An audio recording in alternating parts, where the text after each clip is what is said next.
My name is Emily. If you had met me a year ago, you would have said I was the kind of woman whose life seemed so stable it made other people feel reassured just looking at it. I had a husband, Ryan, a house that felt warm enough, a job that wasn't glamorous but steady, and a family I once believed would protect each other in the end, no matter what friction came up. I really believed that. I believed it with the naive kind of faith that belongs to someone who is always trying to keep everything decent. My marriage with Ryan had been built out of small, ordinary things. He made the coffee in the morning. I was always forgetting my keys on the kitchen counter. At night, we ate dinner in front of the TV, bickered a little over nothing, and let it go. It wasn't the kind of passionate marriage you see in movies, but it was close and familiar enough that I thought it was real peace. I didn't need much. I just needed that feeling that when I walked through my front door, I knew I was exactly where I belonged. Lauren, my younger sister, was almost part of that same rhythm. She came over so often that sometimes I joked she might as well keep a pair of slippers here. Lauren knew what kind of sauce Ryan liked. She knew I hated anyone touching the left-hand kitchen drawer. She even knew I got worn out on weekends and was more likely to snap. I used to think that kind of closeness was a blessing. Not everyone has a sister who can come into your house, open the fridge, grab a drink, and sit down to talk like there was never any distance between you. And maybe it was because everything felt so familiar that I overlooked the things that should have made me stop much sooner. Ryan started changing the password on his phone without telling me. Every time a message came in, he flipped the screen face down with a reflex so fast it felt practiced. One time, I only picked up his phone to look for the dryer, repairman's number, and Ryan walked into the kitchen and immediately said, his voice colder than usual, "If you need something, ask me. Don't go through my phone on your own." That made me freeze. We were husband and wife, and yet for 1 second, and I felt like a stranger trespassing on something that wasn't mine. Lauren started showing up in Stranger WAs too. She knew things I hadn't told anyone yet. One time, Ryan said he wanted to put off fixing the garage because the finances didn't make sense right now. That afternoon, Lauren came by, sat down at the table, and casually said, "I think Ryan's right. This isn't the time to spend that kind of money." I remember lifting my head and looking at her. I had never mentioned that conversation to Lauren. Ryan stayed silent. Silent too quickly, as if they had both just realized they had stepped out of sync for a second. After that, I started noticing the looks that met and then slipped away, sentences that broke off halfway when I walked into the room.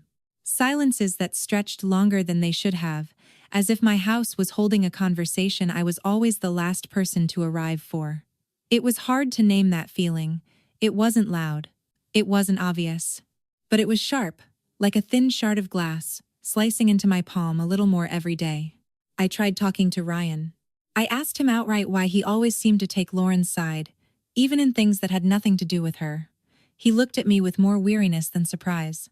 He said I was too tense, that I was reading into things, that Lauren was my sister, not my enemy. Then he gave this faint, dismissive laugh that hurt more than an argument would have. "You should get some rest, Emily. Lately, you see a problem everywhere you look." I took that feeling to my mother. She sighed and said, "Lauren may just be a little thoughtless, but she's your sister. Don't think the worst of her." That one sentence alone was enough to make me feel like I was poisoning the whole family with my suspicion. I started wondering if maybe I really was too sensitive. Maybe I was just tired. Maybe I was under pressure. Maybe I had looked at a scratch and convinced myself it was a crack. Until that night. I was wiping down the counter when I heard Lauren's voice in the back kitchen, lower than usual. I wasn't trying to eavesdrop. I just stopped cold when I heard Ryan say, quick and sharp, "I told you not to text when she's radum." After that night of standing frozen in the kitchen, seeing Ryan's evasive eyes and Lauren's stiff, awkward smile, I no longer could soothe myself with gentle explanations. Before that, I had kept telling myself, maybe I was tired, maybe I was too sensitive, maybe it was just a pile of ugly coincidences stacked on top of each other. But the next morning, when Ryan left earlier than usual and forgot his laptop bag on the chair, something in me shifted completely from fear to clarity. I stopped doubting in silence. I started verifying. I pulled out an old notebook and wrote down every timeline I could remember. Ryan said he was working late on Tuesday night, but that same night, Lauren had stopped by the house and left in a hurry just minutes before he got home. Last weekend, he said he was meeting a client on the north side of the city, but the location on our family sharing app showed him downtown for nearly 3 hours. I opened the glove compartment of his car, feeling like I was cutting my own hand open. Inside was a dinner receipt for two at a restaurant I had suggested we go to for months, and he had always said it was too expensive. There was still a cloying sweet perfume lingering on the passenger seat, and it wasn't mine. I sat in the car for a long time, the receipt going soft from the sweat in my palm.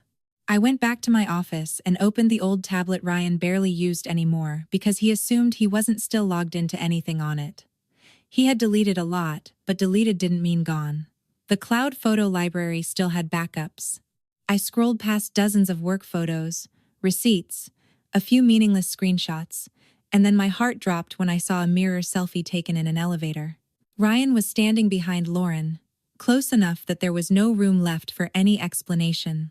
Lauren wasn't looking at the mirror, she was tilting her head and smiling at him, that same kind of smile I had seen since we were kids whenever she wanted attention. I zoomed in on the corner of the photo. The timestamp matched the exact day she had said she was at a friend's house. I didn't stop there. I checked the spam folder, the synced notes, and even the archive of old messages.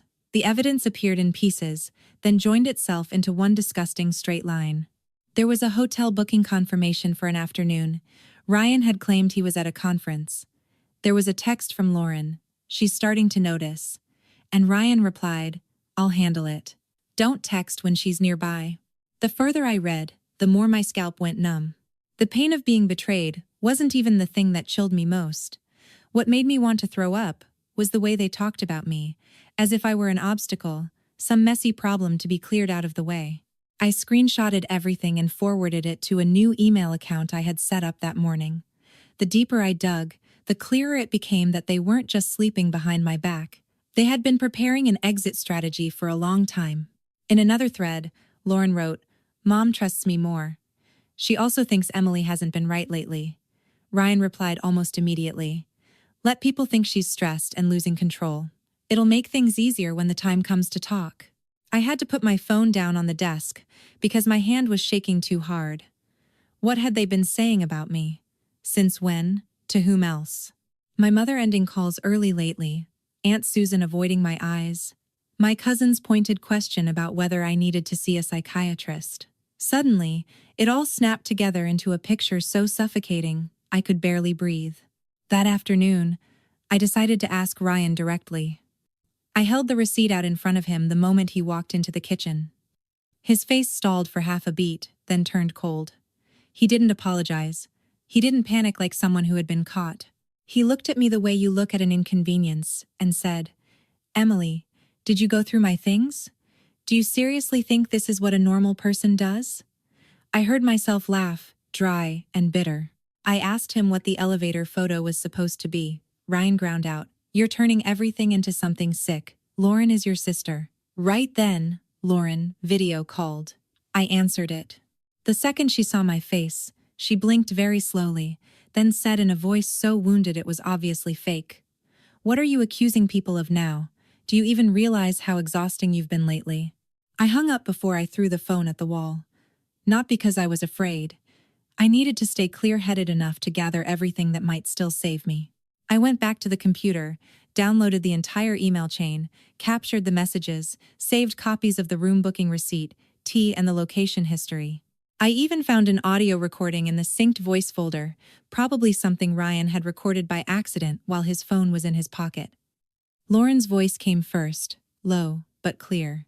When are you going to tell her about the house? Ryan answered, stop pushing me. It has to be done at the right time, so she won't have time to react. I went completely still. The house. They weren't just sneaking around behind my back. They were hiding something about the property I was living in every single day. I had just saved the last file onto an external hard drive when the office door flew open. I spun around. The person standing in the doorway wasn't Ryan. It wasn't Lauren either. It was my mother. Her eyes went straight to the phone in my hand, then shifted to the computer screen, still open to the message thread. The color in her face changed fast, not with pure surprise, but like someone seeing the thing they had been afraid would come out, but finally exposed. My throat tightened. For a few seconds, we just stood there looking at each other in a room, so quiet I could hear my own heartbeat. I hadn't managed to say a word before my mother looked straight at what I was holding and asked, "Emily, what exactly are you about to do?" I made a very human mistake. I believed that when the evidence was clear enough, the truth would make its own way. After photographing the messages, saving the hotel receipt, matching the timelines, and keeping the video from the doorbell camera, I asked Ryan, Lauren, and my mother to come to the house on Sunday afternoon. I sat at the dining table with a stack of papers in front of me and my phone face down, as if some part of me still wanted to leave them one last way out. I had thought that if just one person looked at all of it and said, "Emily, you're right, this is wrong," I would still have enough strength left to stand upright. Ryan arrived first and pulled out a chair with that infuriating calmness. Lauren came in after him, her eyes already red, as if she were the one who had been hurt. My mother came last. The moment she set down her purse, she sighed, like she sensed this would be more of an inconvenient afternoon than a confrontation that deserved fairness. I unlocked my phone and slid each photo in front of them. I spoke very slowly, each word feeling like it was being cut out of my throat. "You said you were working late, but your car was at this hotel. Lauren said she was at a friend's house, but her phone was in the same location as yours for 3 hours. Here are the messages. Here's the receipt. Here are the dates and times. What exactly do the two of you still have to say?" Lauren started crying almost immediately. "You're blowing this way out of proportion. We only met to talk. I was overwhelmed. I needed someone to confide in." Ryan leaned back in his chair, his voice so controlled it was chilling. "Emily, you're interpreting everything in the worst possible way. I admit, Lauren, and I had conversations that crossed a line, but what you're implying may not be what you think it is." I turned to my mother, waiting for the bare minimum reaction from a woman watching her daughter be betrayed by both her husband and her own sister. But she looked at the pile of evidence the way someone looks at a mess that needs to be cleaned up before a holiday. When she spoke, she sounded more tired than outraged. "This family is already complicated enough, Emily. Thanksgiving is coming up. Don't blow everything apart. Whatever it is, keep it inside the house." I laughed, and the sound made my lips tremble. "So, you're telling me to stay quiet so everyone can eat turkey in peace?" She frowned. "I'm telling you not to destroy this family over one mistake." I looked at Lauren. "A mistake? Sleeping with your sister's husband is a mistake?" Lauren covered her face and cried harder. Ryan immediately cut in, like an attorney stepping in to protect a fragile witness. "Don't use language like that. Lauren is under a lot of pressure. She already feels terrible." And right there at the dining table, I understood. They were not there to talk about the truth. They were there to figure out how to retell the truth. So I became the unstable one. Lauren became the foolish little sister, and Ryan became the man who stumbled but was still rational. I was the only one being asked to behave with grace while they had just ripped my life open. The words started coming down on me, as hammer blows. "Men make mistakes sometimes. Your sister has always been fragile. The more you make a scene, the more outsiders will laugh at this family. If you still want to save this marriage, you need to know when to stop." I sat there listening, feeling like I was the one on trial in front of the very people who should have been standing beside me. The most painful part was not Ryan's betrayal. The most painful part was that my whole family wanted me to swallow that humiliation whole so they could go on living more comfortably. I picked up the stack of papers to put them away when one bank statement slipped out. I froze. There was a transfer from our joint account I had never really noticed before, and the amount was large enough to turn my hands ice cold. I opened the banking app right there at the table. My old password was rejected. I tried it again. Same thing. Ryan glanced at the phone in my hand and looked away too quickly, but that was enough. I looked up. "When did you change the account access?" Ryan tightened his jaw. "I've been handling a few financial matters. I was going to tell you later." "Later? As in, after you drained everything?" I remembered how, a few months earlier, he had asked me to sign some papers, saying they were for taxes, insurance, and then refinancing the house to get a better rate. I had signed because I trusted my husband, trusted him the way a blind person reaches for the hand of the one leading them. Now, Every piece of memory was snapping together into something more horrifying than the affair itself. They were not just taking my husband out of this marriage, they were pushing me out of my own home. I stood up, grabbed my phone, and walked straight into the bedroom to call the bank, even as my mother shouted after me that I was making everything bigger than it was. The customer service representative took a long time verifying my information. My heart was pounding so hard I could hear each beat in my ears. Then the voice on the other end lowered and read out the amount that had just been withdrawn from our joint account. It was far more than I had ever imagined Ryan would dare to take. I nearly stopped breathing when they said the name of the person who had been added to the transaction authorization. Lorraine. After that Sunday afternoon confrontation, I stopped sitting around hoping anyone would understand me. I went upstairs, shut the door, opened my laptop, and started checking everything I had always believed was safe because both our names were on it, because it was marital property, because marriage, at the very least, should leave behind one final line neither person crosses.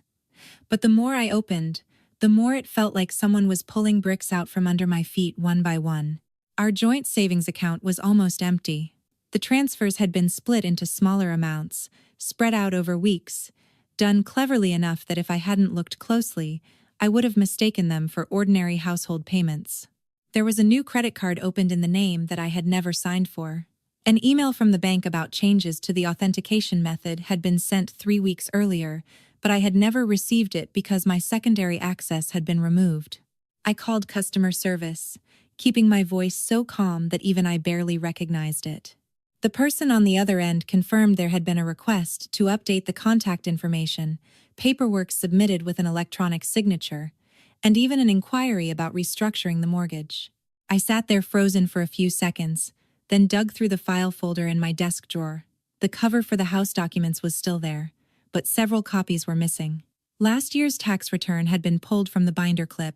A copy of the refinancing agreement had a note in blue ink in the corner, handwriting that wasn't mine. Ryan was not a man who had slipped in a moment of weakness. He had been several steps ahead of me, long enough that by the time the truth finally shattered open, I was the one left with nothing in this marriage. What chilled me even more was that Lauren knew more than she should have known. Back when I was still trying to protect the family's dignity, she had let things slip about loan pressure, about Ryan recalculating the budget, even about how some couples have it easier when they separate their assets. I had never said a single word to Lauren about my meetings with the bank, and yet she had stood there nodding along like someone eavesdropping on the blueprint of my life and finding that perfectly normal. I tried asking for help one last time. I called my mother and told her plainly about the transactions, the accounts, the house paperwork. She was silent so long, I thought the call had dropped. Then she said in a tired voice, "Emily, you're hurt, I understand that. But if there's anything legal here, let the lawyers handle it. Don't drag the whole family into a mess just because you're angry." I gripped the phone so tightly my hand hurt. Before I could even answer, a text from Ryan came through, as if he knew exactly what I was doing. "If you think there's a legal issue, let the law deal with it, but stop dragging the whole family into your emotional outbursts." I read that line over and over, not because I didn't understand it, but because I understood it too well. He was clearing the road ahead, taking away the last thing that could still protect me, the trust of the people around me. A woman who loses money and loses her home can still rebuild. But a woman who tells the truth and no one believes her is almost stripped of her voice altogether. That afternoon, Nicole came to see me. She didn't hug me with empty words of comfort. She just set a cup of coffee on the table and asked, "Do you remember 2 months ago when Ryan asked me about the process for transferring ownership if one spouse temporarily moves out of the house?" I jerked my head up. Nicole frowned, pulled out her phone, scrolled through an old chat, and held it out to me. Ryan's message was short, composed, the kind of thing someone sends just to ask in passing. But the date on it was from before I had even started to suspect Lauren. I stared at the screen, my hands shaking. Nicole touched my wrist lightly, lowering her voice. "Emily, I can't save you right now, but you're not imagining any of this. They really did plan it." That evening, Ryan came home with a look of indifference so complete it felt cruel. He said we needed to reduce friction while everything was being sorted out. His language was so clean, so reasonable, so civilized that anyone hearing him would think this was a mutual decision between two mature adults. Then he said it would be better if I stayed somewhere else for a few days, so things could cool down. I laughed. For the first time in weeks of being cornered, I laughed right in his face. You cheat on me, drain my money, tamper with the house documents, and now you're throwing me out of my own home? Ryan didn't blink. Don't make this worse, Emily. Lauren wasn't there, but her fingerprints were everywhere, in the way he spoke, as if I were the extra person here. I shoved clothes into a suitcase without even remembering what I had folded. I walked through the living room, past the dining table where I had once set decent dinners for a life that, it turned out, only I had been trying to preserve. The humiliation did not hit all at once. It seeped in slowly, like cold water, making each step heavier, as I understood that I had not only been betrayed, but I had been replaced on the very foundation of the life I helped build. Just as I set my suitcase in the trunk of my car, my phone vibrated. The message was from my mother. This year, we're still having Thanksgiving as usual. Make sure you come. Don't make things any more awkward than they already are. I stared at those words for a long time. My chest tightened, but my mind turned cold and sharp. That was not an offer of reconciliation. It was a summons. I had decided not to go. That thought clung to me for the 3 days before Thanksgiving, stubborn as the smell of smoke still caught in your hair after a kitchen fire. I pictured myself walking into my mother's house, seeing Lauren sitting in her usual seat as if she had never stolen her sister's husband, seeing Ryan carving the turkey with the same hands that had once stroked my hair while he told me things I thought were sincere. Just thinking about it made my throat tighten. I wasn't afraid of dinner. I was afraid of being pushed into the middle of a room full of relatives and, once again, being expected to swallow my humiliation for the sake of keeping the peace. That night, Nicole brought soup to the apartment I was renting temporarily. She sat down in the chair across from me, studied me for a long moment, and then asked, "Are you not going because you want to avoid them, or because you're afraid they're going to define you all over again?" I laughed, but it sounded dry as paper. "What's the difference?" Nicole shook her head. "There is one. If you don't go because you need peace, that's a choice. If you don't go because they've intimidated you into silence, that's surrender." That shut me up. I had lost my house, my money, even the simplest right of all the right to be believed. What hurt most wasn't Ryan's betrayal. It was that every person in my family acted as if my pain were just a social inconvenience that needed to be handled discreetly. I didn't want Thanksgiving to become another stage, but I wanted even less to give them one more story to tell in my place. The next morning, Aunt Margaret called. Her voice was quiet but steady. She said my mother was very anxious about the whole family needing to sit down and smooth things over, and that Lauren had been telling a few relatives I was unstable lately, too emotional. So everyone was hoping this dinner would be a chance for me to calm down and accept reality. Aunt Margaret paused there for a few seconds, as if she was afraid of hurting me even more, then lowered her voice and said, "Emily, I think they've already written the script. They want you there not so they can hear you, but so you'll stay quiet in front of everyone." I hung up with icy hands. That same afternoon, I stopped by the storage unit from the old house to pick up a few boxes of documents that had been left behind. I was only looking for some tax papers because my lawyer said we might need them. In the corner of a crushed cardboard box, I found Ryan's old laptop, the one he had claimed broke last year. I plugged it in and waited a long time before it finally powered on. In an old archive folder, buried among dozens of files with meaningless names, there was a scanned copy of an internal transfer agreement and a string of emails timestamped from more than 8 months earlier. 8 months earlier. Before the day I found the messages. Before Ryan started pretending to grow distant and then turning around to tell me this marriage had been broken for a long time. I opened each email, and the more I read, the more it felt like my insides were twisting. Ryan had contacted a financial advisor to ask how to separate assets, how to open a credit using my records, and how to delay updating notifications so I wouldn't know. Lauren's name appeared in 2 of the emails, with no ambiguity at all. She wasn't someone who got pulled in afterward. She knew. She was involved. She had even sent Ryan screenshots of my work schedule so they could choose the best times to move things out, change passwords, and transfer money when I was least likely to notice. I sat there motionless for a long time, then scrolled down to the last email. It was from Lauren to Ryan, just one sentence, but it was enough to make me understand everything that had been happening behind my back for nearly a year. Let her think it happened because of feelings. That way, she won't look at the paperwork. I read that line over and over until the rage inside me stopped blazing and settled into something ice cold. So this betrayal had never been just a husband cheating with his wife's sister. It was a plan. A takeover wrapped in the shell of forbidden love, so everyone would stay busy, judging the morality of it, and forget to look at the money, the house, the signatures, the timing. That night, my mother sent me a very short text. "Tomorrow, make sure you come early. I don't want you making things worse." I stared at those words and saw exactly what I was in her eyes. Not the one who had been hurt. A risk that needed to be managed. I printed every email and clipped them together with the bank statements and credit records into a brown folder. I set it on the table and sat there looking at it for a long time. For the first time in weeks, I stopped thinking about whether anyone would stand by me or not. I only thought this: if I walked in there tomorrow, I was going to tell all of it. I wasn't going to beg for pity. I wasn't going to ask anyone to validate me. I was going to speak so that I would never again have to live like someone erased from her own life story. I stared at the documents in my hands for a long time, and then I understood. If I opened my mouth at tomorrow's dinner, there would be no going back. I got to my mother's house 10 minutes early and stood on the porch for a moment before finally reaching up to ring the bell.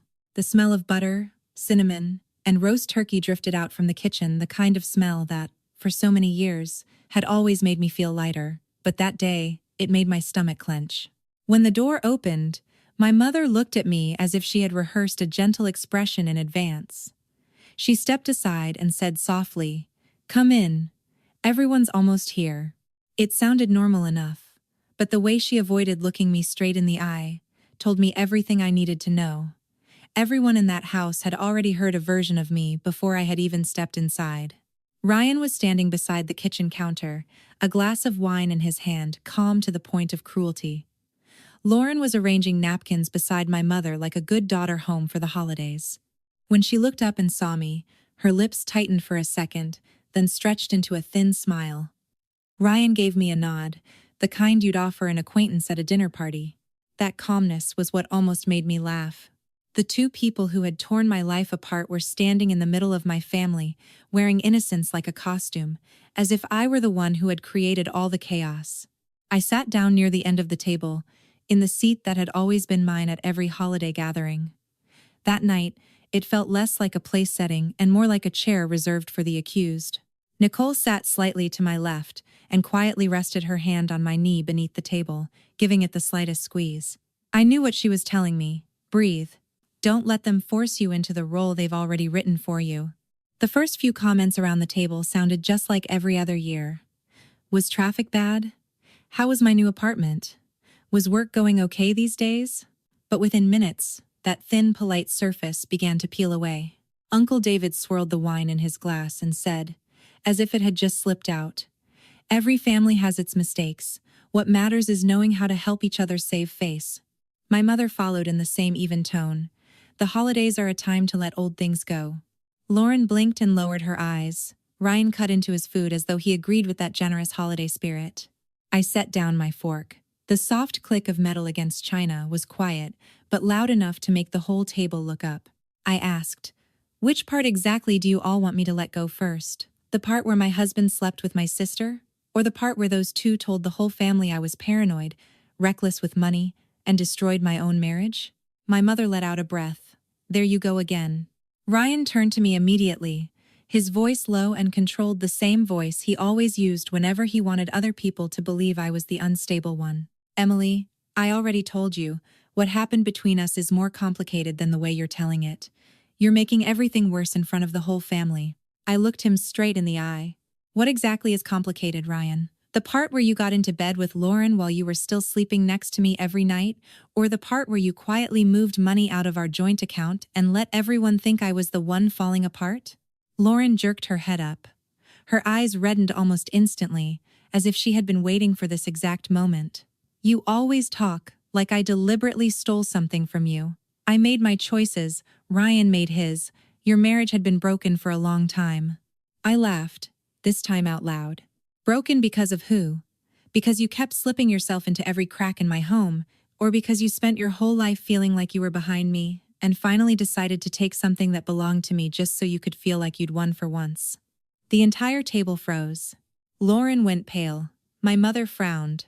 Emily, don't turn this into a personal attack. A personal attack?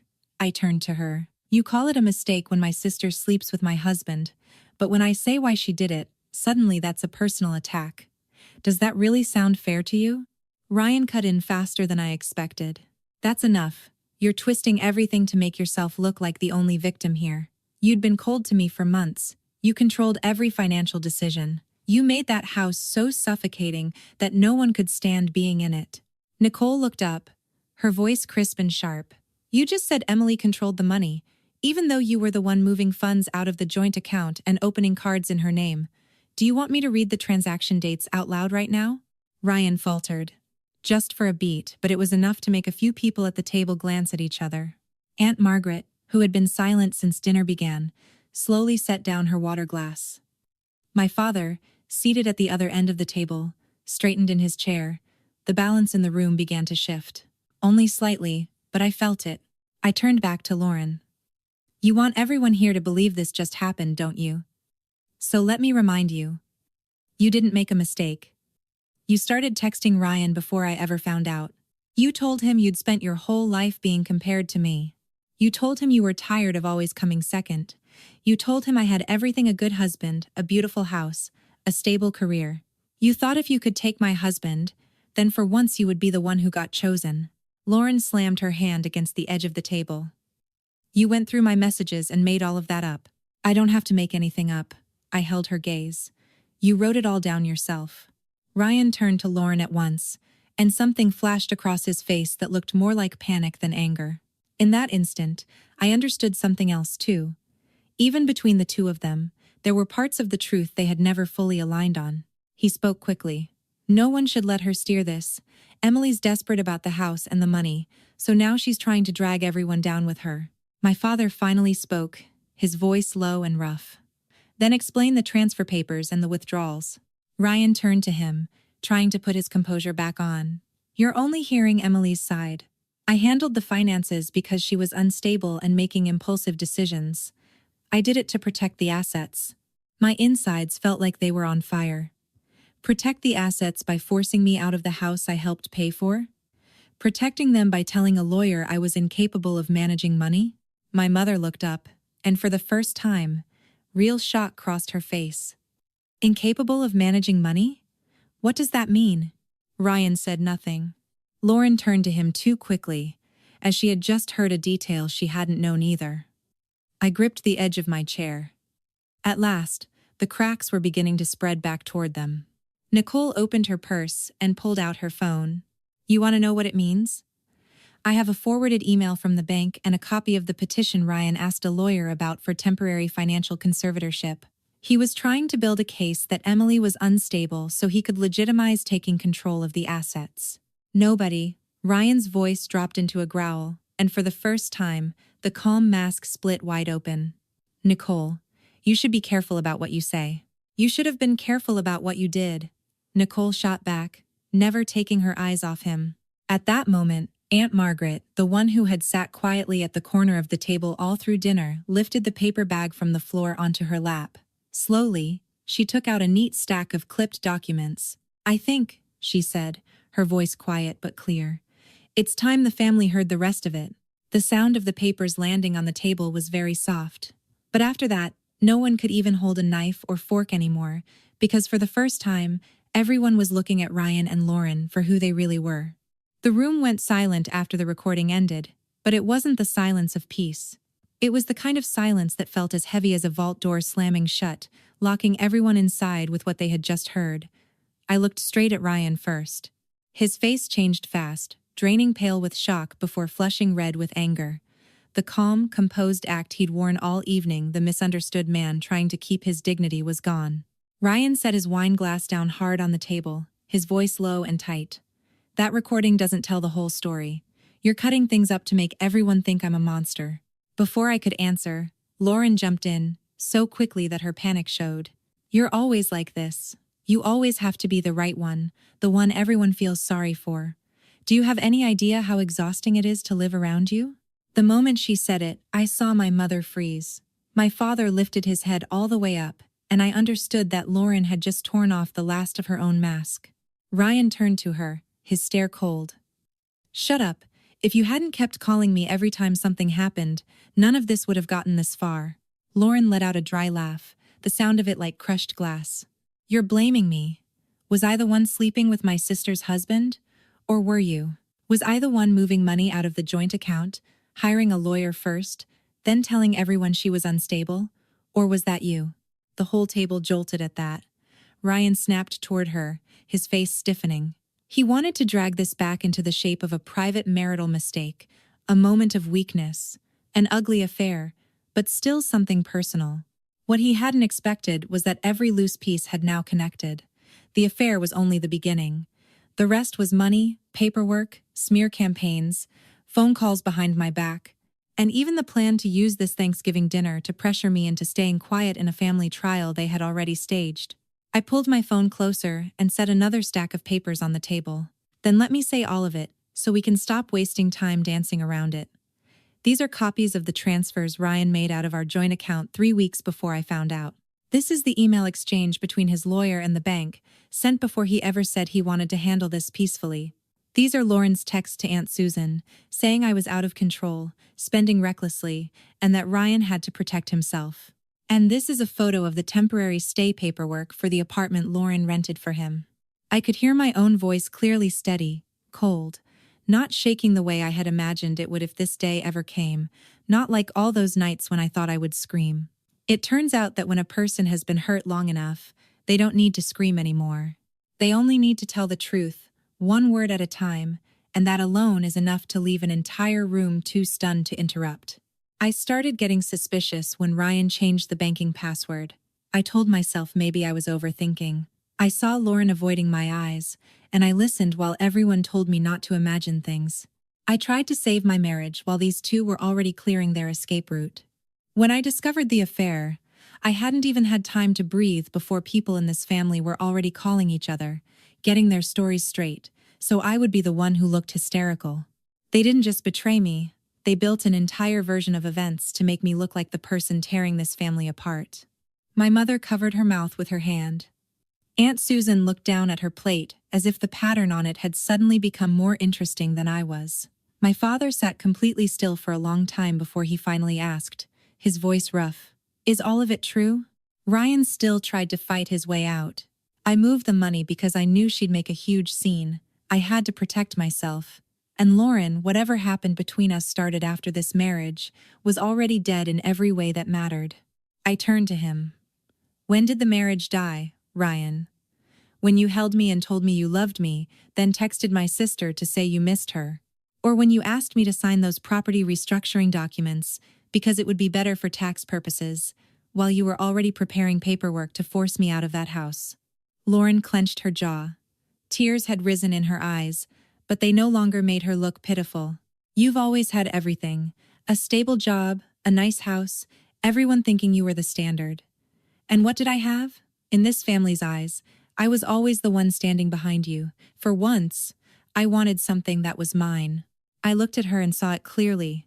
The resentment that had been smoldering for years, wrapped up in favors, congratulations, holiday hugs. So you chose your sister's husband? Did you want a life of your own, or did you just want to take what I had so you could prove I could be knocked down too? Lauren didn't answer. Her silence was the clearest confession of all. That was when the people who had stayed quiet finally started showing where they stood. My mother looked at me, her eyes red. I thought you were just hurt and saying things you didn't fully mean. I didn't know it had gone this far. I let out a bitter laugh. You didn't know, or you didn't want to know. There's a difference. That stopped her cold. My father turned to Ryan and told him to get out of the house. Aunt Susan stumbled through an apology, saying she had only heard one side. Uncle Mark awkwardly said that everyone makes mistakes sometimes. That made a cold feeling spread from my chest down into my stomach. Some people, even with the truth laid out in front of them, still only want to throw a tablecloth over the wreckage as fast as possible so they don't have to sit in their own discomfort. I understood very clearly the sense of vindication I had imagined would come when I was finally believed. It did come, but it was sharp and brief. Right after it came a hollow ache deeper than I expected. Because to get my voice back, I had to stand in the middle of the family table and strip bare the people who shared my blood. I had won the truth, but what lay scattered in front of me didn't feel like victory. It felt like a house with all the lights suddenly turned on, only to reveal every crack in the walls too clearly to hide anymore. Ryan pushed back his chair so hard it scraped across the floor and stood up. Lauren rose too, her face gone white. My mother cried. My father's hands clenched so tightly they shook. And I stayed seated, still for the first time in months, not feeling smaller than any of them. And then, right there, when every eye turned to me as if waiting for my final word, I realized that speaking the truth was not the hardest part. The hardest part was deciding that, after tonight, who was still allowed to walk with me out of these ashes.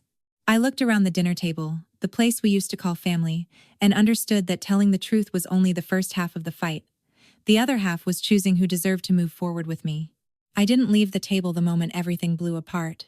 I stayed seated for a few seconds, long enough to finally see what I had refused to believe for months. Some relationships only survive as long as I stay silent and carry other people's shame for them. Once the truth was laid out in the middle of the table, no one could force me to keep playing the understanding wife, the generous sister, or the well-behaved daughter. I set my phone down, pushed my chair back, and spoke very slowly, so every word landed exactly where it needed to. Starting today, I'm filing for divorce, and I'm seeing it through to the end. Every joint account will be separated through my lawyer. What belongs to me, I'll take back with documents, not tears. And as for Lauren, I'm done here. I am not going to keep being a bridge for other people to walk across and then turn around and blame me for not being forgiving enough. No one stopped me, maybe because for the first time in that house, my voice no longer carried any need to be forgiven.